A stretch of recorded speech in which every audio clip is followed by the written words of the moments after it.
They came in the night, silent as ghosts, deadly as fire. German soldiers swore they weren't facing humans at all, but witches riding broomsticks across the moonlit sky. Engines cut out midair. The faint whistle of wind passed through canvas wings. Then the thunder of bombs crashing into supply depots, fuel tanks, and sleeping barracks. By the time anyone looked up, the planes had already disappeared back into the darkness. These were the Nachthexen, the night witches. The name was spoken with fear in every trench of the German army on the Eastern Front. But the truth was even stranger than the legend. The witches were not supernatural beings but Soviet women, some as young as 17, who turned fragile wooden biplanes into weapons of terror. They flew aircraft designed in the 1920s for training and crop dusting, planes so obsolete that they had been retired from serious combat use before the war began. Their cockpits were open to the freezing air. They had no armor, no radios, not even parachutes, because every kilogram saved meant carrying one more bomb. Their uniforms were men's hand-me-downs, several sizes too large, with belts tied around the waist and boots stuffed with newspaper to keep them on. And yet, night after night, they climbed into those machines and pointed their noses toward enemy skies. The story of the night witches begins with catastrophe. In June 1941, Hitler launched Operation Barbarossa, the largest invasion in human history. 3 million German troops, supported by tanks, artillery, and the Luftwaffe, poured into Soviet territory. Entire Soviet armies were wiped out in weeks. Cities like Kiev, Minsk, and Smolensk fell in rapid succession. The Wehrmacht thundered toward Moscow. The Red Army, still reeling from Stalin's purges of its officer corps, was bleeding men and machines faster than they could be replaced. The Soviet Union was fighting for its very survival. It was in this desperate moment that Marina Raskova stepped forward. Known as the Russian Amelia Earhart, Raskova was the most famous female aviator in the Soviet Union. She had set long-distance records and become a national celebrity even before the war. Now her office was flooded with letters from women across the country. They were pilots, mechanics, navigators, or simply dreamers who refused to sit idle while their families perished. Raskova gathered their pleas and took them directly to Stalin. To the surprise of everyone, he agreed. In October 1941, 3 all-female aviation regiments were created. 1 for fighters, 1 for heavy bombers, and 1 for night bombers. The women chosen for the 588th Night Bomber Regiment came from every corner of the Soviet Union. Some had grown up in flying clubs, others had only a few hours of cockpit time. They were students, teachers, daughters of farmers, girls barely out of school. The youngest was just 17. Their training was condensed into a few brutal months. They had to master mechanics, navigation, and bombing in the dark. They had to learn to fly by feel, with only a stopwatch, a compass, and sometimes the faint glow of a flashlight over a paper map. When they saw their assigned aircraft, even the women were stunned. The Polikarpov P-2 was a relic, a flimsy biplane of wood and canvas with a maximum speed slower than most cars. Could carry only 2 bombs. The cockpits were open, exposing pilots to freezing winds at night.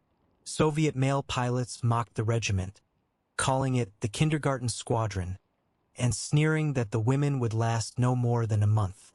But what seemed like weakness became their greatest strength.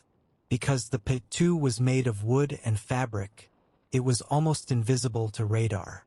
Its slow speed allowed it to turn tighter than any German fighter could manage without stalling.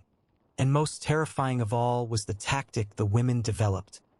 As they approached the target, they cut their engines and glided silently through the night. The only sound was the faint whisper of air over canvas wings. Then came the sudden crash of bombs. That eerie silence, followed by destruction, convinced German soldiers that they were being hunted by witches on broomsticks. The regiment flew in groups of 3. 2 planes would dive and weave, drawing fire and searchlights. The third would cut its engine, glide in silence, and drop its bombs. Then they switched roles and came again over and over until the target was destroyed. On a single night, one crew might fly 8, 10, even 15 sorties. They took off from rough grass fields, reloaded quickly, and returned to the sky until exhaustion blurred their vision. They carried no parachutes because parachutes were heavy, and one more bomb was worth more than the chance of escape. Their first combat missions came in the spring of 1942, over the burning plains of the Caucasus. Even Soviet commanders doubted them at first. Male pilots laughed and whispered that the girls and toy planes would never survive against the Luftwaffe. But soon the regiment silenced every skeptic. German supply columns were set ablaze. Fuel depots went up in fireballs. Bridges collapsed in the night. Soldiers on the ground cursed the invisible enemy that robbed them of sleep. Letters from the front spoke of a fear worse than shells. The fear of lying awake, listening for the broomstick whisper overhead. The conditions the women endured were merciless. In winter, the cockpit winds froze skin to metal. Pilots returned with faces blackened from frostbite, hands so numb they had to be pried off the control stick. In summer, swarms of mosquitoes filled the open cockpits, stinging until the pilots bled through their flight suits. They navigated by compass, stopwatch, and instinct. One mistake meant drifting into enemy territory or slamming into unseen forests. If their fragile planes caught fire, there was no escape. Yet they flew, and the legend grew. As 1942 wore on, the night witches became a nightmare that the Germans could not shake. Their tactics matured into a rhythm as steady as a heartbeat. Takeoff, glide, bomb, return, reload. Take off again. The cycle repeated until the women collapsed from exhaustion, their faces streaked with oil and soot, their eyes hollow from sleeplessness. Yet every night they rose again, determined to harass the enemy into madness. By the time of the Battle of Stalingrad, their raids had become part of the Soviet arsenal of psychological warfare.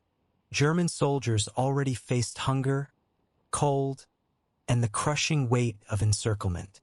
Now they were denied rest as well. They learned to dread the whispering sound above them, the signal that a fuel dump might ignite or an ammunition stockpile might erupt. Even when the bombs themselves caused little physical damage, the effect was devastating. Soldiers who could not sleep, who leapt at every sound, who sat awake through long nights waiting for the broomsticks. Those soldiers lost their edge before the battle even began. And still, the women paid the price. Planes were hit by flak, torn by searchlights, brought down in forests. Some crews were captured and executed. Others were burned alive when their canvas wings caught fire. The regiment lost dozens of pilots during the war, but each time one fell, another young woman arrived to take her place. Word of the witches spread through Soviet towns and cities, and volunteers flooded to Raskova's regiments. For every girl who died in the skies, another was ready to climb into the cockpit and continue the fight. The stories of individual pilots became legends of their own. Nadezhda Popova once flew 18 missions in a single night. She returned with her plane riddled with 42 bullet holes, but still alive, grinning at the thought that the Germans had failed once more. "Each time we flew," she later said, "it felt like we had one foot in the grave." Irina Sabrova, a quiet and determined navigator, flew more than 1,000 sorties, more than any other woman pilot in history. Others survived crash landings in forests, frostbite in their hands and faces, and wounds that would have grounded ordinary soldiers. But the witches seemed to rise from every disaster, patched together like their planes, stitched with fabric and determination. The Luftwaffe, humiliated, placed a bounty on them. Any German pilot who managed to shoot down a knight which was promised an Iron Cross. And some succeeded. A handful of P2s were brought down by fighters or flak, and the Luftwaffe celebrated each victory. But the witches always returned in greater numbers. The Germans never found a way to silence them completely.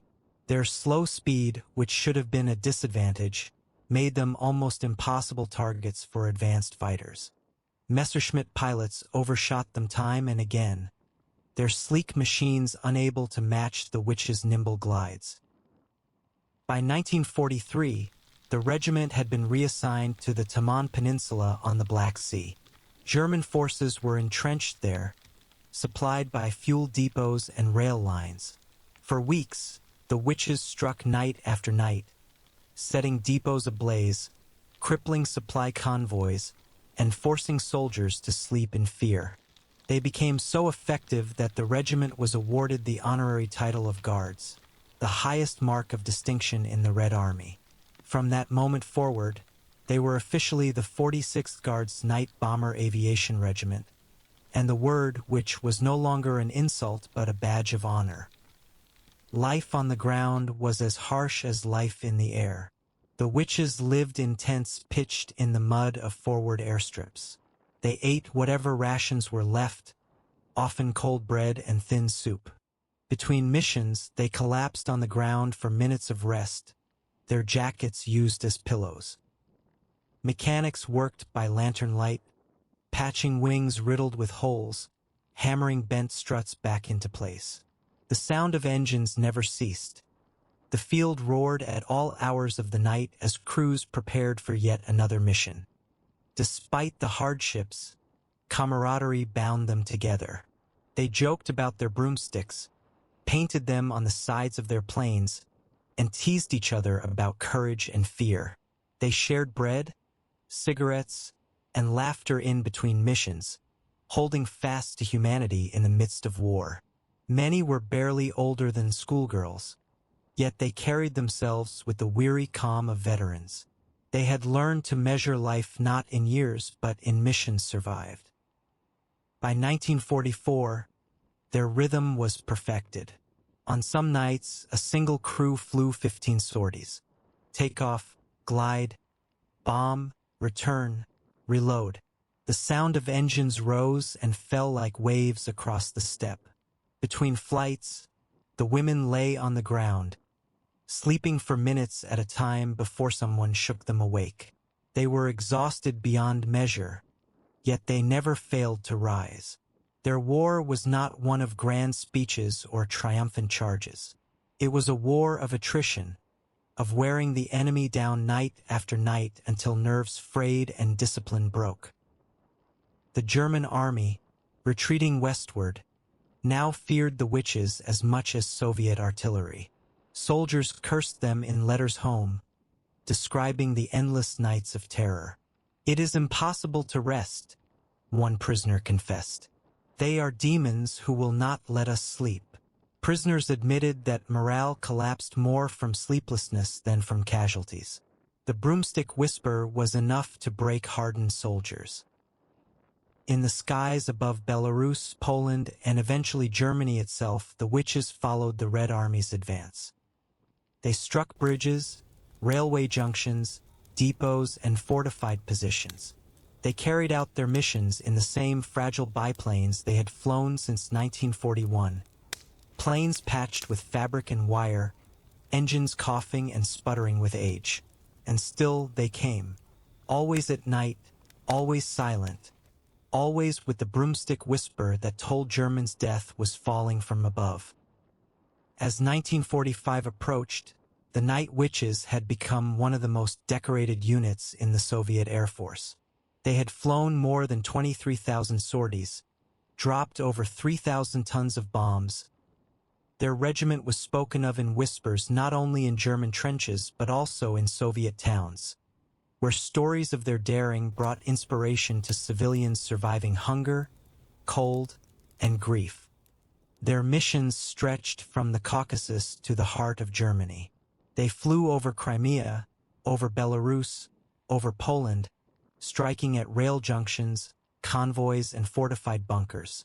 They were everywhere the front demanded them, and their reputation preceded them. Commanders knew that sending the witches meant guaranteed results. Enemy depots would be harassed, bridges destroyed, soldiers kept awake until their nerves cracked. By then, the witches had become experts in their craft. They knew how to use the terrain, hugging rivers and forests to mask their approach. They had learned to read the sky, sensing weather shifts that would help cloak their glides. They had refined their coordination, weaving patterns of deception that even seasoned German gunners could not unravel. The regiment had become an orchestra of destruction, with each pilot and navigator playing her part in perfect rhythm. And yet, behind the reputation, the cost remained staggering. Dozens of young women never returned from missions. Their planes were fragile, and when fire touched the canvas, it erupted into flames that gave them no chance to escape. Sometimes wreckage was found days later in a forest. Sometimes there was nothing left at all. Each loss was felt deeply by the regiment, but the war allowed no time for mourning.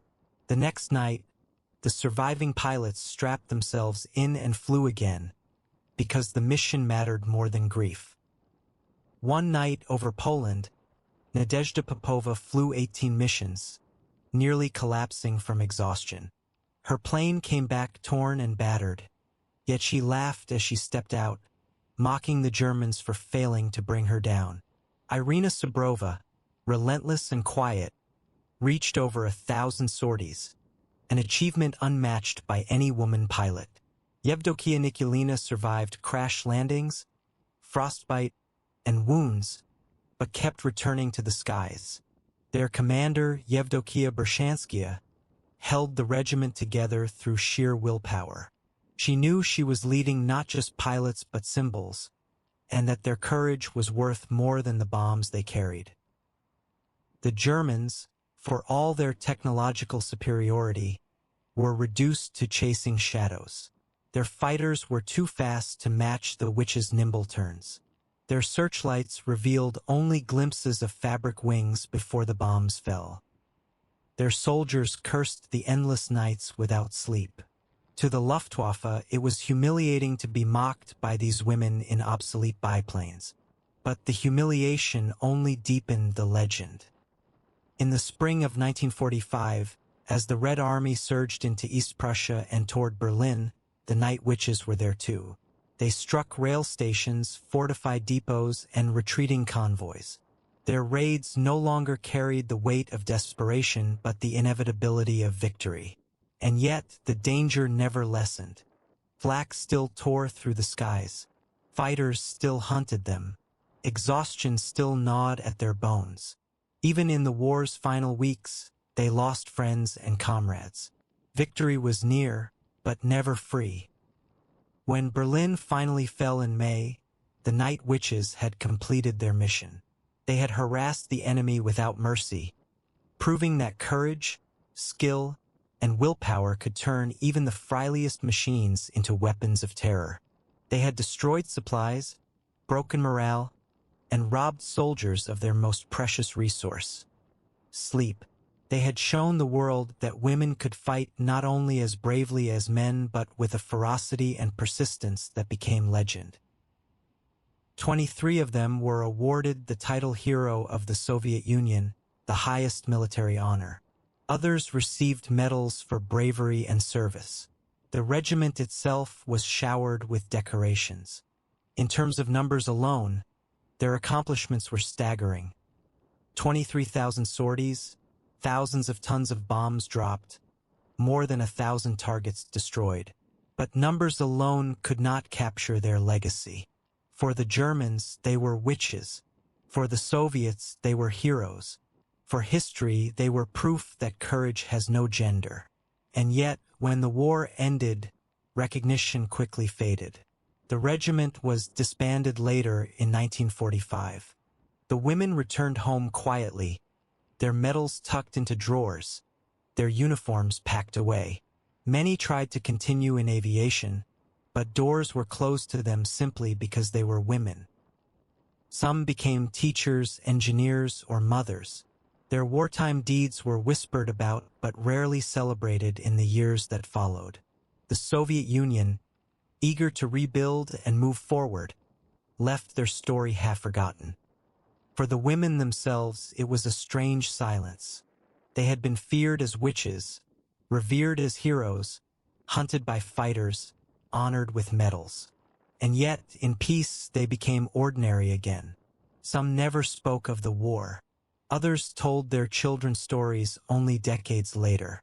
A few gathered for reunions, standing together with weathered faces and medals on their jackets, remembering the nights when engines cut out, when the wind sang through canvas wings, and when the darkness was theirs to command. Perhaps the most haunting part of their story is not the fear they sowed or the thousands of missions they flew, but the quiet afterward. A silence as deep as the one they carried into enemy skies, when their engines cut and the broomsticks swept the air. The Germans remembered them with dread. The Soviets honored them briefly. History nearly forgot them. But the night skies still hold their whisper, if you listen closely. The sound of wings gliding through darkness, the sound of women who refused to surrender, the sound of courage greater than steel.